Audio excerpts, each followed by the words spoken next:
Hello everyone, welcome back. I'm Neja Jingan. I'm founder of Science Data Science. I have 16 plus years of experience in AI and IT. I have I'm working as a AI data science mentor with the Springboard, and I have also worked as a lead data science instructor as well. So today I'm here. I'm going to continue the journey with all of you in of the Python. I bring today the advanced methods for the string data type. And this video is very beneficial for all of you who want to learn the advanced method string data type in Python. And believe me, these all methods are very useful when you are dealing with the like text data in AI, when you will reach at the machine learning level. Okay. I'm not saying you are going to use all methods for with the one data set. It totally depend upon the requirement, but yes, definitely you are going to use few of these methods. Okay, so let's open your notebook and start typing code with me. First of all, again, just rename your title with professional name. Okay, and now we will declare the variable. Okay, so I will declare string one. We will declare Python here. Okay? So I have declared the variable. I'm going to use this variable. Now convert string into uppercase. There are many times is a requirement you need to convert the lowercase into uppercase. Okay, and you want to use that uppercase results further in your program. Okay, either you are in the development or in AI. So how you can do that? This is very easy in Python. We will take the declared string dot. Number one, whenever you see the round bracket after the word, this means we call it method. Vocabulary is very important in AI. You whenever you are using it, just say you are using method. Okay. So here these are the inbuilt methods. So we will say upper. Okay. And now we will run it. It will convert your lowercase string into uppercase. Okay. And now this is like whenever you are making the changes, you can see here you made the changes, but this is on the fly. I'm not reassigning it to the variable. Okay. So your string one may still like will be lowercase. Okay. Don't worry about it. Like I will discuss these thing in upcoming videos, because this is a common mistake. Student converted it into uppercase and they start using string one further in the program. Okay, but they forgot this is only the on fly change. You cannot, this is just for like output. But if I print the here string one, okay, so it will come again in the lowercase. So this means this is not making permanent changes into your string one. You need to reassign. Okay, how would you reassign? There are two cases. Number one, if you want to preserve the string one with the lowercase, then don't use this string one variable again for reassigning. Then you need to convert, it into, you need to declare a new variable here. For example, I will declare here upper underscore case variable. Okay, now I will run it and I will print here. Why I have declared the new variable? Because I want to preserve the lowercase as well with another variable. If you don't want to preserve, then you can use the string one again, okay, to reassign. So here we go. Now this is now uppercase, okay. But student oftenly do this mistake. They forgot and they just start using. Later on, if it does not it give you the required or the output you were expecting, they just get frustrated why it is not giving me. Because this is, if you are using methods, not reassigning, it's only runtime on the fly. Okay. Now we will convert the upper string into lower string. Okay. Convert string into lowercase. So we can use now uppercase. It's a small, sorry, dot lower. Okay. So now it again convert the uppercase into lowercase. I did not reassign it because it is not my requirement. Okay. So I just wanted to show how you can convert the lower to upper, upper to lower. Okay. Rest you can try. You can reassign it to the same variable or different variable and check the output. Okay. This is your small homework. And now we will move on to the next. If you want to measure the length of the string, measure the length of the string. This is again very useful when you are doing the analysis with the text data. Okay. So now if I want to measure the length of the string 1, I will use length, round bracket again method, use the word method. If you say round and then pass the string variable, it contains 6 characters. Okay. It can be one word, it can be a sentence. It doesn't matter. Okay. And remember, if there is a space between the sentence, length is also count the space length as well. Okay, I will show you. If you write down here, we can declare a new string here. Okay, is length count spaces. Okay, so we will declare here new string. String. We can take a string to, let's say, hello world. Now there is a 6 character in this, 5 character in this. 12, 13. Okay. Yes. Okay. Now we will say string 2. Okay. So it took the 11. Okay. So it is 1, 2, 3, 4, 5, 6, 7, 8, 10, 11. Sorry about my counting, but it's, you can see it's it is counting the space as well. Okay. So this is the most common question students ask, does it count the space or not? So yes. Okay, it does. And now we will move ahead with the next method. This is your strip method. Strip method is used to strip off the extra spaces from your string. Now if we declare here string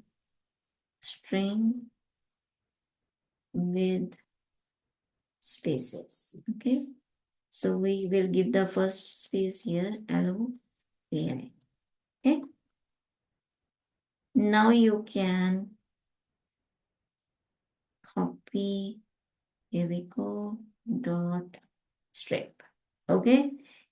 It's a default method is you can use, give the optional parameter with which like you want to start or end. Okay. If you don't, it will strip off the spaces from everywhere. Okay. You can try at your end as well with the optional parameter, and now you can see it removed the space from the start and the end as well. Okay, so this is very, very useful because sometime when you get the data for the analysis, your column contains one column contains the paragraphs with the extra spaces which is not required, or maybe you got the name of the, let's say, cities, name, first name, last name, and it is come up with the spaces. So we need to strip off the spaces. Okay, so this is also the part of data cleaning and when you are going to use all these methods. Okay, and now we have a next method. This is your replace. Okay, so replace method is very, very useful when you want to replace a one string with the other. Okay, I will tell you one more thing. If you declare the string once, you cannot make changes in this, and we call it mutable. Okay, so this means you it doesn't mean now you will say you, I'm talking about the replace method, I'm going to replace. We can replace, but we cannot make changes in the given word. Like for example, if I have a Python and I will say just replace the P with the I can't do that. It's not possible. Okay, it will throw error. We will discuss this thing in the upcoming video in detail. Okay, this is a common error student does and they got frustrated. Oh, what happened? Why it is not doing? Okay, so we will discuss it in upcoming video. Now we will just simply replace. So we can replace over, let's see, replace string. So now I will make this one. We can replace over string 1 with the string 2, right? It's a Python hello world. Okay. String 1 dot replace with the string 2. Okay. First parameter will be the old one, then new one. Okay. So this is what I want to do. So I want to replace the string 1 with the string 2. And I'm reassigning it. So it should not be on the fly. So we can print as well. Replace string. Oops. Hello world. Okay. So it replaces the Python with the hello world. So this is also useful. Let's say you have a paragraph in your one feature in one column. You have a lot of paragraphs and some words you want to replace. Then this method is very useful. Again, it is going to be, you are going to use for cleaning, okay, during analysis. Now the next method is your split. Split method we use to split the data, okay, split method. So this is we use when your uh, by default it will split with the comma. Okay, so now we have, let's say, string 1 dot, okay, so we have a 2 word in the string 2, so we will say, sorry, string 2 dot split. Okay, so you can see it splitted the data with comma. If you don't mention any parameter, it will split it by default with comma. You can try with the other parameter as well. This is your little homework. If you don't understand any problem, we are here to help you. Okay. Now the next method is your find. Okay. So what is the role of the find? Find the string. Okay. So generally when you are using the browser or anything, you just press the control F from the Windows operating system, right? And you just add the word. So what does it show? It will show you the first position of that word, right? The same thing the find method is going to do in Python. If I want to, like my string 1. So what is the value of string 1? Okay, we will take string 2. I have replaced with a string 2 is very small. So now we will take the string 2. I want to find out the E. Okay. So we will say here string 2 dot find E. So it will give me the output as a number at what place first time the occurrence of E correct. Okay. So here we go. This one. So it is returning the index value of that correct. Okay. And if you want, you can try with other words as well, like L. Okay. It will tell you, but only the first occurrence. Okay.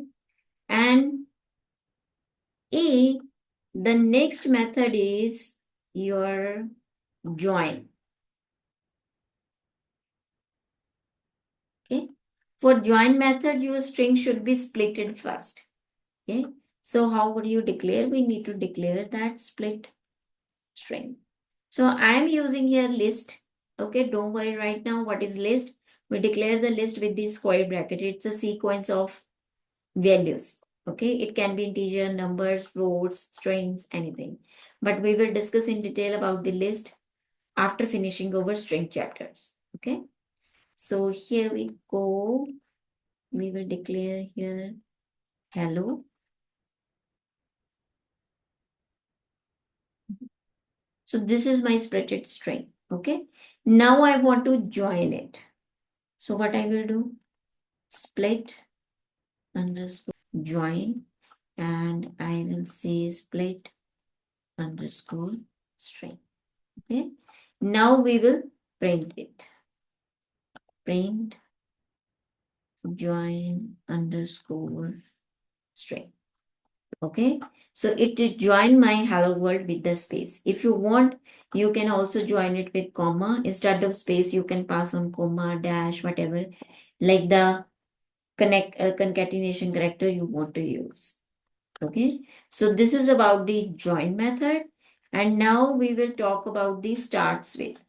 Okay. So here we go, starts. Okay. If you want to check, we will take again string 2. Okay. So we will, if you want to check, start with, we will take E here. Okay. So here, sometime you got a paragraph, word, or something, and you want to check for your program, is it starting with the E, P, I, what is according to your requirement. I'm checking what is, where is my string to? Here, hello world. So I checked, is it starting with the E? Then it will give me the binary output. It's saying false. No, because it is starting with H. So we can check here. I will put first small h. Let's do it. So it is still saying false, although it is starting with H. Anybody can guess why it is saying false, not true? Although string 2 contains hello world. Any guess? Okay. Because I am passing here lowercase h, and over hello world is starting with uppercase title. So now it will say true. Okay. So these are the small things you need to keep in your mind. Okay. This is a very common mistake students does. Okay. Now you can try with the ands with method you're on. Okay. So I'm not going to write here. You can try. Okay. And with. Try it. Okay. And just let me know what happened. Now we will move ahead with the next method, that is your count. Okay. So count method is very useful when you want to count how many characters in the string. Okay. So now you will say now length is doing the same thing. Length is just checking the total count. Okay. But count will give you the, like, let's say if there is a E or specific character, how many time it is coming in your string. So we can now check the count for the string 2 dot count. We can check E, how many times the E is coming. It will say 1, right? Because in the hello world, the E is coming to only 1 time. How many times the L is coming? 3 times. So this is very useful when you want to check the count of the characters in the given string. Okay. Now what is the next method? Is alpha. Is alpha is used to check if string is alpha or not. Okay. If your string does not contain any numbers, these kind of methods will give you the only binary output, like with the ends with or start with. Binary, remember we did it in the first lesson, basic data types, binary, boolean, true or false. Okay. So now if we want to check is alpha with the string 1 dot is alpha. Okay. So it will say true because it does not contain any numeric. You can try, you can add the numeric numbers along with it, with this one. Okay. And then you can try. What does it say? Will it say true or false? Just let me know. Okay. This is just a question mark. And now here we go. Is lower, is upper. It will again give you the like true or false. Okay. Check if string is lowercase. Okay. So we can say string 2 dot is lower false. Why it is saying false? Because your string 2 is starting with title letter H capital.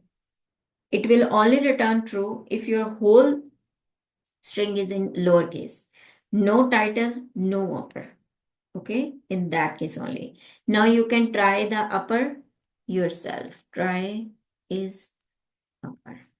Okay, so these all were the most important methods I have shared with you, and I have also given you the few tips and the common problems students face. But in my upcoming video, I will tell you the only the problems related with the string. I will discuss 2 or 3 major problems students face when they are dealing with the string and how you can overcome those problems. Okay, so thank you so much for watching my video. Don't forget to subscribe it and see you in the next video. Have a good day.